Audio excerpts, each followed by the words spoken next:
أملاخ بزح ساعن ببزح منقدن قدم نبوتاتنا ودبيات كيرو تزارو أبزن دحروت معالفتات كنا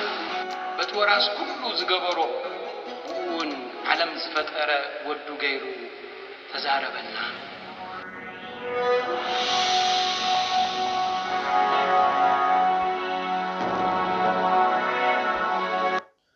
ناي علوتو أبناي لاتين قداسي زنبب نبابات قال أملاخ قدماي نباب كاب غرزة داقم بعراف شمنتي كاب فقد حادك ساع فقد سلستي كاب فقد عسرتو أربعتك ساع فقد عسرتو شدشتي ما انت بهوتن كتنبرون كتبزحون نبتاك زابهير نبوتاتكم بمحلا ذات الصوم مدري كتاعتون كتورسوان نزانو لومز إزاكم زلقو كله تأزازات تطنقيكم قبروا እግዚአብሔር አምላኩም ድማ በዘን 40 ዓመት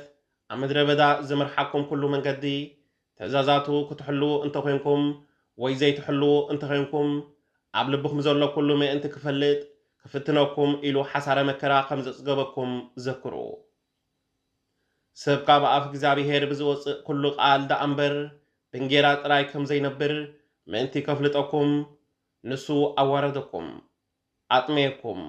ንስኻትኩም ዘይትፈልጥዎም ኣቦታትኩም እውን ዘይፈለጥዎም እናኻ ኣብላዕኩም ሽዑ ልብኩም ክዕበይ እሞ እቲ ካብ ግብፂ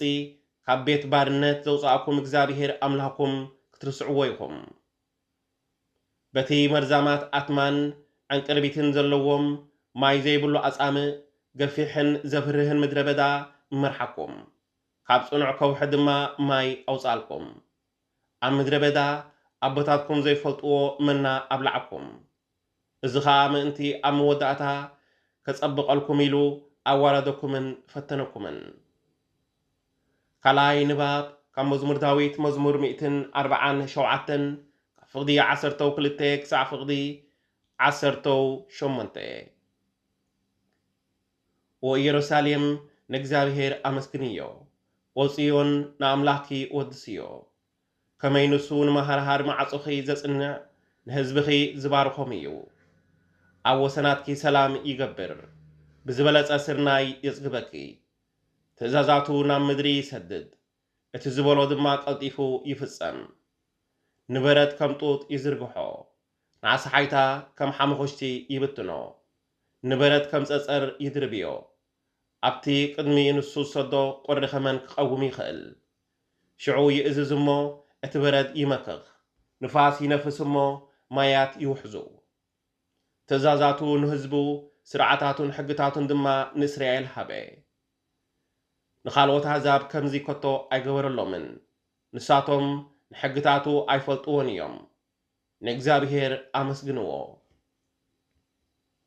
ሳልሳይ ንባብ ካብ ቀዳማይ መልእኽቲ ጳውሎስ ናብ ሰብ ቆሮንጦስ ምዕራፍ 10 ካብ ፍቕዲ 16 ክሳዕ ፍቕዲ 17 እታ ንሕና እንባረኻ ናይ በረኸት ጽዋ ምስ ደም ክርስቶስ ሕብረት ዘለዋዶ ኣይኮነትን እታ እንቆርሳ እንጌራስ ምስ ስጋ ክርስቶስ ሕብረት ዘለዋዶ ኣይኮነትን ሓንቲ እንጌራ ካብ እንኸውን እትኸውንሲ ንሕና ብዙሓት ኮሎና ሓደ ስጋ ኢና ከመይ ካብቲ ሓደ እንጌራ ኢና ተሳቲፍና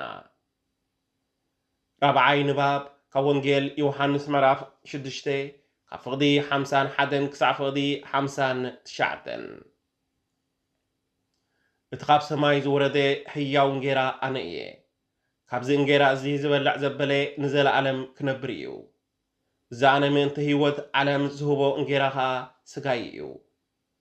ሽዑ ኣይሁድ እዚ ስጋኡ ክንበልዕ ከመይ ገይሩ ክህበና ይካሎ እናበሉ ንሓድሕዶም ተኻትዑ ስለዚ ድማ ኢየሱስ ከም ዝበሎም ስጋ ወዲ ሰብ እንተ ዘይበላዕኩም ደሙ እውን እንተ ዘይሰተይኩም ህይወት ከም ዘይብልኩም ብሓቂ እብለኩም ኣለኹ ስጋይ ዝበልዕ ደመይ እውን ሰቲ ናይ ዘለዓለም ህይወት ኣላቶ ኣነ እውን በታ ዳሕረወይቲ መዓልቲ ከተንሶ እየ ስጋይ ብልዓ ሓቂ እሞ ደመይ ከዓ መስተ ሓቂ እዩ እቲ ስጋይ ዝበልዕ ደመይ እውን ሰቲ ኣባይ ይነብር ኣነ እውን ኣብኡ ይነብር ከምቲ ሕያው ኣቦ ዝለኣኸኒ أنا خابو حياو زخنكو ومخات سجاي زبلع باي حياو كوين خنبريو اتخاب سماي زورد انجيرا ازيو كم تأبوتاتكم زبلعو منا أمو زموتو أيكونن نزنجيرا زي زبلع نزل عالم كنبريو ኢየሱስ ነዙ ሁሉ ሰዛረቦ